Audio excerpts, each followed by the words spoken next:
오늘 말씀의 제목은 고향 가는 길이라는 제목입니다. 정말 오랜만에 여러분들을 뵙습니다. 정말 반갑고 또 기쁜 마음을 감출 수가 없습니다. 8월 말부터 이제 온라인 예배를 드렸으니까요. 이제 한 달 넘게 만나지 못하다가 이제 여러분들을 뵙게 되었습니다. 너무나 반갑고 감사합니다. 그동안 잘 지내셨죠?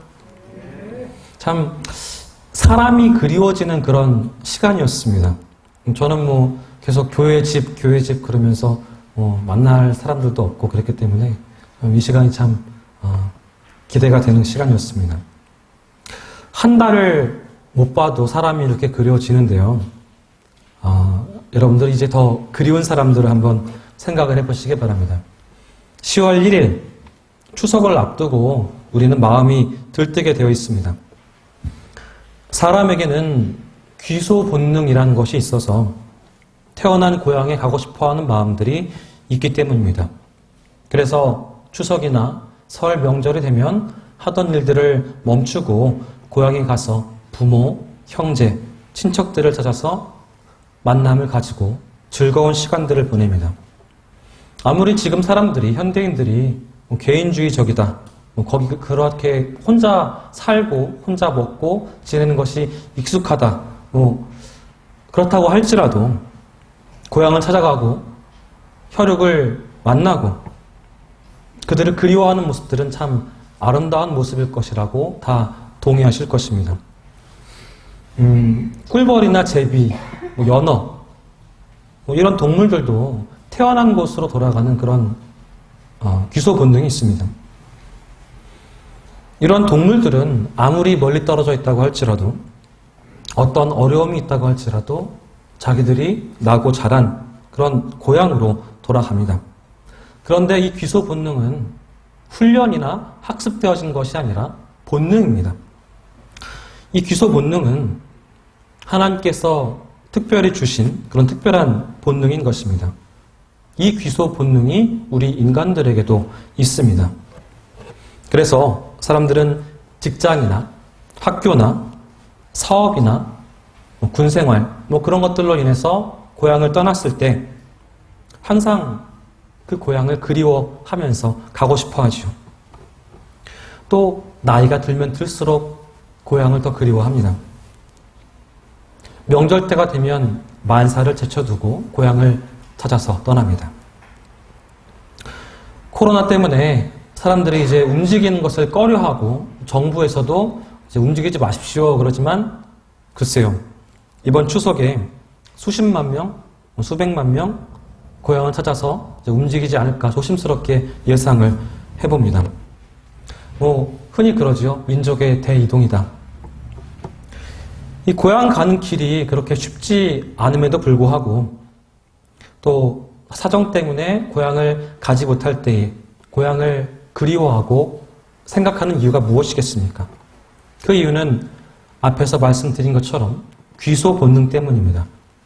귀소 본능, 돌아가고 싶은 마음인 것이죠.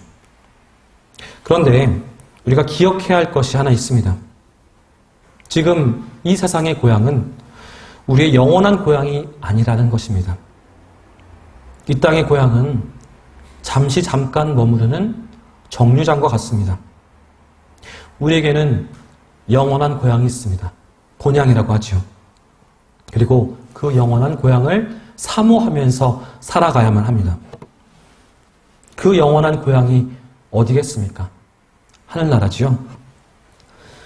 사람이 죽으면 뭐라고 합니까? 돌아가셨습니다 라고 그렇게 이야기를 합니다. 여기서 이 말에서 우리는 분명히 생각을 해봐야만 합니다. 나는 죽어서 영혼의 고향인, 본향인 하늘나라에 돌아갈 수 있을 것인가? 갈 수 있을 것인가? 추석을 맞이해서 고향에 가시면서 자신을 돌아보고 신앙을 바로 세울 뿐만 아니라 예수님을 아직 모르는 가족들에게도 복음을 전해서 그들도 우리의 영혼의 고향인 하늘나라에 함께 갈 수 있도록 그렇게 해야 할 것입니다. 그리고 죽어서 가는 천국 말고도 지금의 천국을 위해서 현재의 천국 생활을 위해서도 기도하고 힘써야 할 것입니다. 서울이나 수도권에 살면서 이제 고향에 가는 것은 참 어려운 일입니다. 힘들어요. 쉽지 않습니다.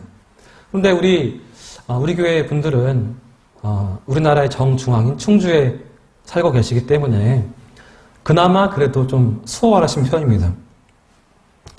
공무원분들은 추석 연휴에 다 쉬시는 것으로 알고 있는데요. 일반 직장인들이나 사업하시는 분들, 소상공인들 그런 분들은 연휴 때라도 일을 완전히 멈추고 고향에 가는 것은 쉽지가 않은 일입니다. 그리고 교통편은 또 어때요? 정말 힘듭니다. 힘들다고밖에 표현을 못해요. 도로가 완전히 차가 멈춰있는 주차장처럼 되어버리고 평소보다 2배 넘는 시간을 걸려서 가게 되어 있습니다. 그런데 그렇게 많은 시간이 걸리고 힘들고 피곤하고 그럼에도 불구하고 고향에 가는 이유가 무엇이겠습니까? 고향이 좋기 때문입니다. 내가 나고 자란 곳, 내 어머니, 내 아버지의 추억이 있는 곳, 거기서 살면서 때로는 웃기도 하고 때로는 울기도 하고 그런 아름다운 추억이 있는 곳, 그곳이 좋기 때문에 가고 싶은 거예요. 우리가 천국을 가는 것도, 가는 길도 결코 쉽지는 않습니다. 그렇기 때문에 더욱더 본향을 바라보면서 하나님의 백성으로서 합당한 자격을 갖추는 우리가 되어야 할 줄로 믿습니다. 16절을 보시면 그들이 이제는 더 나은 본향을 사모하니 곧 하늘에 있는 것이라. 이러므로 하나님이 그들의 하나님이라 일컬음 받으심을 부끄러워하지 아니하시고 그들을 위하여 한 성을 예비하셨느니라. 여기에서 더 나은 본향이라고 되어 있습니다. 그게 어디에 있다고 그랬어요? 이 땅에 있지 않고 하늘에 있다고 말씀을 하고 있어요. 하나님께서 하늘에서 예비하신 그곳이 바로 더 나은 본향이라는 것입니다. 본문 16절 상반절을 보시면 그들이 이제는 더 나은 본향을 사모한다 라고 말씀되어 있는데요. 여기서 말하는 그들은 누구를 말하는 것일까요? 오늘 본문 바로 앞에 언급되어 있는 믿음의 사람들을 말하는 것입니다. 우리는 흔히 오늘 본문을 11장을 히브리서 11장을 믿음장이다라고 그렇게 이야기를 합니다. 이 믿음장에서는 이 세상에서 사는 동안에 믿음을 지키면서 살았던 믿음의 선배들, 믿음의 사람들에 대해서 기록하고 있습니다. 아벨, 에녹, 노아, 아브라함, 이삭, 야곱, 사라 이런 사람들에 대해서 기록이 되어 있습니다. 그런데 이들은 하늘의 고향을 사모하면서 살았습니다. 더 나은 본향을 사모하면서 살았어요.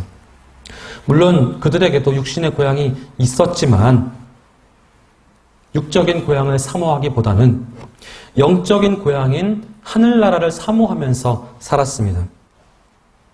이 땅의 고향보다 더 나은 천국을 사모하면서 살았습니다. 계시록 21장 4절에 의하면 하늘에 있는 더 나은 본향에는 다시는 사망하는 것이 없고 애통하는 것이나 곡하는 것이나 아픈 것이 없다고 말씀을 합니다. 21장 18절 이하를 보시면 성곽의 기초석이 녹보석, 홍보석, 남보석 등의 보석으로 되어 있고 12문이 각종 진주로 꾸며져 있다고 합니다. 성의 길은 정금으로 되어 있고 맑은 유리처럼 되어 있다고 그래요. 또 수정처럼 맑은 생명수 강이 흐르고 강 좌우에 생명나무가 있는데 그 나무에서 달마다 다른 열매들이 맺힌다고, 또 만국을 치료하기 위해서 잎사귀들이 열린다고 그렇게 되어 있습니다. 따라서 이 땅에 사는 우리들이 우리 고향에 봄이 되면 진달래꽃 피고 여름에는 살구꽃, 가을에는 단풍이 온 동네를 물들인다고 할지라도 천국과 비교할 수는 없습니다. 천국의 영광과 천국의 아름다움과 비교할 수 있는 고향은 이 땅 어디에도 없습니다. 구약에 등장하는 믿음의 선배들은 세상의 어떠한 고향과도 비교할 수 없는 더 나은 본향인 천국을 사모하면서 살았습니다. 그 이유는 이 땅의 삶이 나그네 같은 삶이기 때문입니다. 그것을 알고 있었기 때문이에요. 우리가 인정하든지 인정하지 않든지 우리 인생은 나그네와 같은 인생길입니다. 13절을 보면 이 사람들은 다 믿음을 따라 죽었으며 약속을 받지 못하였을 때 그것들을 멀리서 보고 환영하며 또 땅에서는 외국인과 나그네임을 증언하였다라고 되어 있어요. 믿음의 조상들이 이 땅에서의 삶을 뭐라고 그랬다고요? 외국인과 나그네와 같은 삶이었다고 증언합니다. 이렇게 증언한 대표적인 인물이 구약에서는 야곱이고요. 신약에서는 베드로입니다. 창세기 47장 8절과 9절 말씀해 보시면 야곱의 인생관이 잘 나와 있습니다. 바로가 야곱에게 묻되 네 나이가 얼마냐? 야곱이 바로에게 아르되 내 나그네 길의 세월이 130년이니이다. 내 나이가 얼마 못 되니 우리 조상의 나그네 길의 연조에 미치지 못한 험악한 세월을 보내었나이다. 야곱이 자기 인생과 자기 조상의 인생들을 뭐라고 표현합니까? 나그네 길이라고 표현을 합니다. 예수님의 제자인 베드로도 베드로전서 2장 11절 말씀에 우리 인생을 이렇게 표현합니다. 사랑하는 자들아 거류민과 나그네 같은 너희를 권하노니. 베드로 역시 야곱처럼 우리 인생이 나그네와 같다고, 나그네 길이라고 말을 합니다. 우리는 이 땅에서 영원히 사는 존재가 아닙니다. 잠시 동안 머물다가 가는 나그네 인생입니다. 이 땅에서의 삶이 아무리 화려하고 행복하다고 할지라도 우리 인생은 잠깐 머물다 가는 나그네 길임을 명심하시기 바랍니다. 그리고 언젠가는 지금 우리의 육신의 장막집이 무너질 때가 있음을 기억하시기 바랍니다. 그렇기 때문에 우리는 이 땅에 투자하기보다 더 나은 본향에 투자를 해야만 합니다. 왜냐하면 그것이 이 세상의 어떠한 투자보다 값진 것이기 때문입니다. 재테크라는 말씀 다 아시죠? 요즘 사람들이 재테크를 참 중요하게 여깁니다. 인터넷이나 유튜브 그런 영상에 보시면 재테크를 잘하는 방법, 그런 강의들이 엄청나게 많아요. 사람들이 그런 것을 보면서 공부를 합니다. 그러다 보니까 일반 사람들도 어느 정도 재테크에 있어서 전문가가 되어 있습니다. 어디에 어떻게 투자하면 더 많은 이익을 얻을 수 있을까 다 알고 있고요. 또 그래서 주식을 구입하기도 하고 또 외국 돈을 모아놓기도 합니다. 또 어떤 사람은 금이나 다이아몬드 같은 보석을 모아놓기도 합니다. 최근에 비트코인 열풍 불어가지고 어떤 사람들은 자살까지도 하고 그런 일들 있었던 거 다 기억나시죠? 근데 이런 투자는요, 결코 안전한 투자가 아닙니다. 불안전한 투자예요. 왜냐하면 이 세상을 떠날 때에는 다 놓고 가는 것들이기 때문입니다. 그럼에도 불구하고 주위를 보면 이런 것들에 집착하면서 살아가는 사람들이 참 많습니다. 하나님 부르시면 빈손으로 가야 하는데 한 푼이라도 더 벌려고 몸에 무리를 하면서까지 발버둥 치면서 살아가는 사람들이 참 많이 있습니다. 바울은 고린도전서 7장 31절 말씀에 이렇게 말을 합니다. 세상 물건을 쓰는 자들은 다 쓰지 못하는 자같이 하라. 이 세상의 외형은 지나감이니라. 우리가 아무리 비싼 돈을 주고 산 명품이라고 할지라도 언젠가는 낡아서 버리게 되어 있습니다. 그것을 다 쓰지는 못합니다. 집에다가 정말 예쁘고 구하기 힘든 수입 가구를 구해서 장식을 해 놓았다고 할지라도 세상을 떠나는 날에는 다 두고 가야 돼요. 아무리 많은 돈을 벌었다고 할지라도 이 땅을 떠날 때에는 다 놓고 가게 되어 있습니다. 그래서 주님은 마태복음 6장 19절과 20절 말씀에 너희를 위하여 보물을 땅에 쌓아두지 말라. 거기는 좀과 동록이 해하며 도둑이 구멍을 뚫고 도둑질하느니라. 오직 너희를 위하여 보물을 하늘에 쌓아두라 라고 말씀을 하셨습니다. 여러분, 어디에다가 보물을 쌓아두라고요? 하늘에. 그런데 이 말씀에 의하면 누구를 위해서 보물을 하늘에 쌓아두라고 하십니까? 하나님을 위해서 하늘에 쌓아두라고 그렇게 돼 있나요? 아닙니다. 이 말씀에서 우리가 놓치지 말아야 할 단어가 있습니다. 바로 너희를 위하여라는 단어입니다. 하나님을 위해서가 아니라 우리 각자를 위해서, 나 자신을 위해서 보물을 하늘에 쌓아두라는 거예요. 나그네와 같은 삶을 살다가 하나님께서 부르시면 다 놓아두고 떠나는 이 땅을 위해서 사는 것이 아니라 우리를 위해서, 나 자신을 위해서 장차 들어가게 될 천국에 투자라는 겁니다. 할 수만 있으면 더 나은 본향에 투자하시기 바랍니다. 나에게 주어진 일에 최선을 다하시면서 하늘에 투자하세요. 지금 하고 있는 일이 하나님의 말씀에 어긋나지 않는다면, 사회에 해를 끼치는 일이 아니라면 그 일에 최선을 다하시기 바랍니다. 학생은 열심히 공부를 해야 할 것이고, 직장인은 직장에서 최선을 다해서 일을 해야 할 것입니다. 사업하시는 분들은 사업장을 위해서 열심히 일을 하셔야겠죠. 열심히 일해서 얻은 수익으로 본향에 투자하십시오. 하늘에 투자하십시오. 나그네와 같은 삶을 살다가 떠날 이 땅에 투자하지 마시고 장차 우리가 들어가게 될 본향에 투자하시기 바랍니다. 그런데 우리가 비단 물질로만 투자할 수 있는 것이 아닙니다. 때때로 우리가 천국을 바라보면서 살아가기 위해서 겪게 되는 여러 가지 일들이 있어요. 여러 가지 이 어려움들이 천국에 대한 투자일 수가 있습니다. 우리보다 앞서간 믿음의 선배들도 이런 어려움들을 겪었습니다. 아브라함도, 이삭도, 야곱도 본향을 사모하다가 많은 고난을 겪었습니다.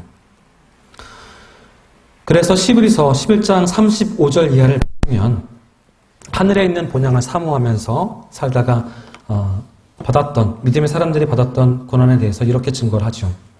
어떤 사람들은 고문을 당하기도 했고, 어떤 사람들은 조롱받기도 했고요.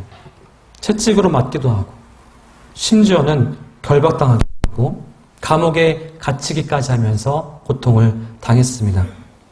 어떤 이는 돌로 맞기도 하고, 어떤 이는 톱으로 켜이기도 하고, 칼로 죽임당하기도 하고, 그렇게 많은 고난을 받으면서 살았습니다. 우리가 기억해야 할 것이 있습니다. 하늘나라를 본향으로 삼고 살아가는 우리 나그네 길은 때로는 어려움이 있을 수 있어요. 때로는 고난이 있을 수 있습니다. 더 나은 본향을 바라보면서 살아가기 위해서는 치루어야만 하는 그런 대가가 있습니다. 우리가 예수 믿는다라는 것 때문에 때로는 불편하기도 합니다. 때로는 손해를 볼 수도 있어요. 하늘의 본향을 바라보면서 살아가기 위해서는 때로는 환난과 어려움을, 고통을 당할 수가 있습니다. 그럼에도 불구하고 우리가 기억해야 할 것이 있습니다. 현재의 고난은 장차 우리에게 나타날 영광과 비교할 수 없을 줄로 저는 믿습니다.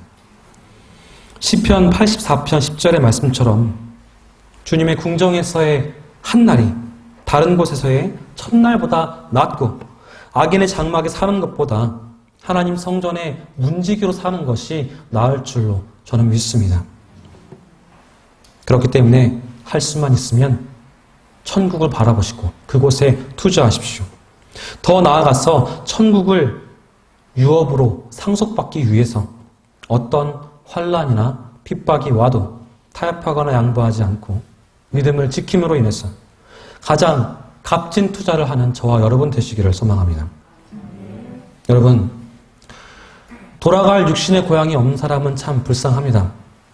하지만 그것보다 더 불쌍한 사람은 돌아갈 영혼의 고향이 없는 사람들입니다. 여러분들은 어떠세요? 돌아갈 고향이 있으십니까? 돌아갈 영혼의 고향이 있으세요? 가실 수 있을 것 같습니까? 이 땅을 떠나면 가게 되는 그 본향, 천국, 거기 들어갈 수 있다는 믿음이 있으신지요? 사람은 누구나 고향을 사모하고 또 갈 수가 있습니다. 만날 수 있어요. 그런데 천국은 단순히 사모한다고 해서 갈 수 있는 곳이 아닙니다. 세상에서 편하게 놀고 먹고 마시고 즐기고 그러다가 죽으면 무조건 천국에 간다면, 아무 조건 없이 천국에 간다면 얼마나 편안하고 좋겠습니까? 만약에 그럴 수 있다면 교회는 필요가 없을 거예요. 우리는 애써서 전도할 필요도 없을 것입니다. 다른 사람들처럼, 나쁜 사람들처럼 속이고 나쁜 짓도 하고 내 이익을 위해서 살다가 놀다가 그냥 천국에 가면 얼마나 편안하고 좋겠습니까? 하지만 그런 일들은 있을 수 없는 이야기입니다. 천국은 사람이 노력해서 가는 곳이 아닙니다. 아무나 가는 공짜가 아닙니다. 사람이 착하게 살고 덕을 많이 쌓는다고 해서 갈 수 있는 곳이 아닙니다. 기본적으로 예수님을 믿어야 할 것이고 또 그것만으로도 부족합니다. 하나님께서 우리를 부르셔야지만 갈 수 있어요. 천국은 돈이나 명예나 권세, 힘으로 갈 수 있는 곳이 아닙니다. 오직 믿음과 하나님의 초청으로, 부르심으로 갈 수 있는 곳이에요. 여러분, 이 사실을 믿으시는지요? 우리는 천국에 초청받은 사람들입니다. 아무런 자격이 없지만 은혜로 초청받은 사람들이에요. 여러분, 전통 명절인 추석을 맞이해서 우리가 기억해야 할 것이 있습니다. 누구나 우리는 육신이 무너질 때가 있습니다. 아무리 좋은 옷을 입고 다녀도, 값비싼 명품을 걸치고 있어도, 아무리 고급 승용차를 타고 다닌다고 할지라도, 아무리 크고 화려한 집에 산다고 할지라도 일단 죽으면 똑같이 영안 실려갑니다. 그리고 결국에는 모든 것을 놓아두고 땅속에 묻히게 됩니다. 우리가 사모해야 할 것은 영원한 본향뿐입니다. 천국입니다. 그렇기 때문에 이 땅에서의 삶이 아무리 화려하고 행복하다고 할지라도 그것에 안주하고 자만해서는 안 될 것입니다. 또 지금 나의 삶이 아무리 고달프고 힘들다고 할지라도 그것에 절망하면서 포기해서는 안 될 것입니다. 우리 인생은 잠깐 머물다 가는 나그네 길임을 명심하시기 바랍니다. 땅에 있는 것에 너무 미련을 두지 마시고요. 하나님께서 예배해 놓으신 천국을, 영원한 천국을, 나의 본향을 사모하시기 바랍니다. 그리고 어떤 환난이나 핍박이나 고통이나 어려움이 나를 친다고 할지라도 그것과 타협하지 마시고 양보하지 마시고 오직 믿음의 길을 걸음으로써 천국을 유업으로 상속받으시는 여러분들 되시기를 주님의 이름으로 축원합니다. 기도합니다. 민족의 대명절인 추석을 앞두고 한자리에 앉아서 예배하게 하신 그 은혜를 감사드립니다. 비록 우리가 전염병으로 인하여서 오랜 기간 동안 만나지 못하였지만 서로를 그리워하며 예배의 자리를 사모했음을 이 시간 다시 한번 확인합니다. 우리의 육의 건강과 영의 건강을 지켜주시어서 서로를 향한 사랑이 식지 않도록 하여 주시고 하나님 향한 사랑 또한 식지 않도록 주님 인도하여 주시옵소서. 우리 가운데 역사하시는 주님, 더 이상 전염병으로 고통받는 사람들이 늘어나지 않기를 원합니다. 하나님의 능력의 장중에 세계를 붙들어 주시고 코로나가 속히 물러날 수 있도록 주님 인도해 주시옵소서. 수고하는 의료진들, 방역하는 이들을 기억하여 주시고 병에 걸린 이들도 하나님 기억하여 주시어서 그들의 건강 또한 지켜주시옵소서. 이 자리에 함께한 우리 성도님 또한 하나님 당신의 손으로 붙들어 주시어서 무슨 일을 만나든지 승리하고 이겨낼 수 있는 힘과 능력과 지혜를 허락하여 주시옵소서. 하나님께서 허락하신 말씀대로 본향을 사모하면서 영원한 본향을 사모하면서 이번 명절에도 사랑과 섬김으로 행복한 귀향길 또 즐거운 만남의 시간 될 수 있도록 주님 인도하여 주시옵소서. 언제나 함께 하시는 예수님의 이름으로 간절히 기도하옵나이다. 아멘. 다 일어나셔서 감사 찬양, 주보에 있는 찬양 하시겠습니다.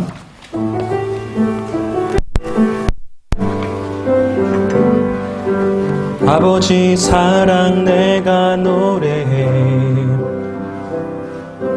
아버지 은혜 내가 노래해, 그 사랑 변함없으신 거짓 없으신 성실하신 그 사랑,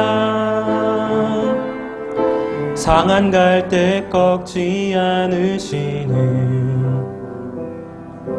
꺼져가는 등불 끄지 않는 그 사랑, 변함없으신 거짓 없으신 성실하신 그 사랑,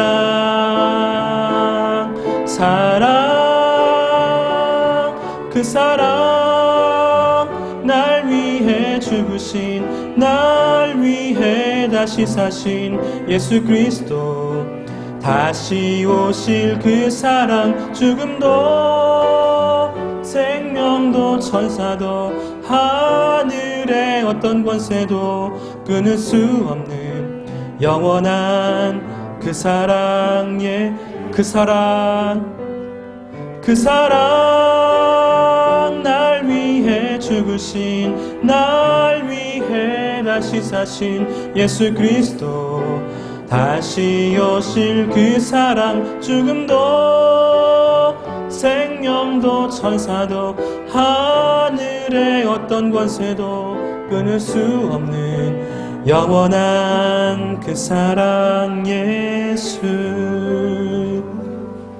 아멘. 주보에 있는 파송의 말씀 나눕니다. 성령의 인도하심 속에 여러분의 가정과 일터에서 주님의 증인으로 살아가십시오. 아멘. 기도합니다. 온 천지 만물을 말씀으로 창조하고 다스리시는 하나님 아버지의 무한하신 사랑하심과 우리를 살리기 위해 십자가 달리시고 피 흘리신 예수 그리스도의 은혜와 성령께서 이루어주시는 교제가 오늘 예배가 돌아가는 사랑하는 성도들 위해 지금부터 영원까지 함께 하시기를 간절히 축원하옵나이다. 아멘.